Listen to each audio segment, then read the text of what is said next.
जानिए हर सच की कहानी दिनेश ठक्कर की जुबान आपके अपने नेशनल न्यूज इंडिया पर। बहुत सालों से मैंने तो देखा है प्रैक्टिकली कि सनातन धर्म के उत्थान और सारे संसार में फैलाने के लिए पूज्य बापू जी का जो योगदान है, न भूतो न भविष्यति, आज तक हमने कहीं देखा नहीं है। तो ये आदि अनादि काल से, रामायण काल में से भी भगवान राम के प्रति अंगुली उठाई थी, सीता जी के प्रति उंगली उठाई थी रावण जैसों ने। तो ये आता रहता है। बस हमारी एक ही प्रार्थना है कि पूज्य बापू जी जल्द से जल्द स्वस्थ और व्यस्त होकर हमारे बीच में कायम के लिए आ जाए। भागवताचार्य हो, देश विदेश में भी आपकी कथा होती है, सनातन के प्रति आप लोगों को जागरूक करते हो। तो ऐसे ही हिंदू संत आसाराम जी बापू का नाम आता है। उन्होंने भी हिंदू सनातन धर्म के लिए काफ़ी कुछ अच्छा कार्य किया था और उन पर आरोप लगे और वो जेल के अंदर है। क्या कहोगे इसके बारे में? सनातन धर्म तो हमारा आदि अनादि है और हम जानते हैं, बहुत सालों से मैंने तो देखा है प्रैक्टिकली कि सनातन धर्म के उत्थान और सारे संसार में फैलाने के लिए पूज्य बापू जी का जो योगदान है, न भूतो न भविष्यति, आज तक हमने कहीं देखा नहीं है।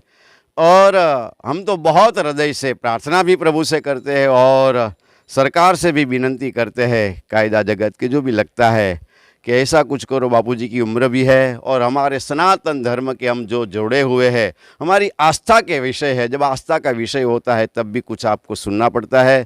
तो ऐसा कुछ करो कि बापू जी बाकी का सारा जीवन हमारे बीच में रहे, ऐसा हम सोचते हैं, क्योंकि उसका योगदान सनातन धर्म के लिए बहुत है। इसलिए आखिर क्यों हिंदू सनातन धर्म पर जो काम करता है, जो संत आगे आता है, उन पर ही लांछन लगते हैं, उनको ही आरोप लगते हैं? वो पीतल को कोई टीपता नहीं है, लोहे को कोई नहीं टीपता है, सोना को ही गर्म होना पड़ता है और उसको ही गर्म भी पर होना पड़ता है और टीप कर उसका घाट घड़ा जाता है। लेकिन आखिर वो सुवर्ण भगवान के कंठ में और मुकुट में शोभित होता है।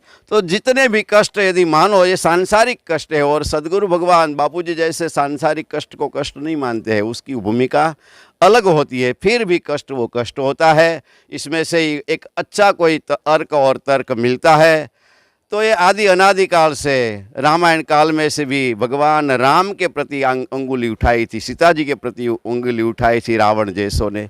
तो ये आता रहता है। बस हमारी एक ही प्रार्थना है कि पूज्य बापू जी जल्द से जल्द स्वस्थ और व्यस्त होकर हमारे बीच में कायम के लिए आ जाए। क्योंकि अभी जोधपुर हाई कोर्ट में भी अपील शुरू होने वाली, जो निचली अदालत ने सजा सुनाई है, तब वो उपली अदालत पर उस केस के बारे में सुनवाई होनी है। तो संत समाज की ओर से, न्यायपालिका से आप क्या मांग करना चाहोगे, क्या कहना चाहोगे? बस न्यायपालिका से और सरकार से एक ही उम्मीद रखते हैं कि बापू जी की अभी उम्र है और फिर सब कुछ देखना पड़ता है। तो हमको तो कायदा का तो हम विषय है ही नहीं, लेकिन श्रद्धा के विषय से चलते हैं कि बापू जी की जो उम्र है उस अंदाज से अभी बापू जी कायम के लिए साधकों के बीच रहे, ऐसी सरकार से बहुत गंभीर और बहुत ही एक विनती के साथ मेरा आग्रह भी है कि बापू जी सब साधकों के बीच में कायम के लिए रहे।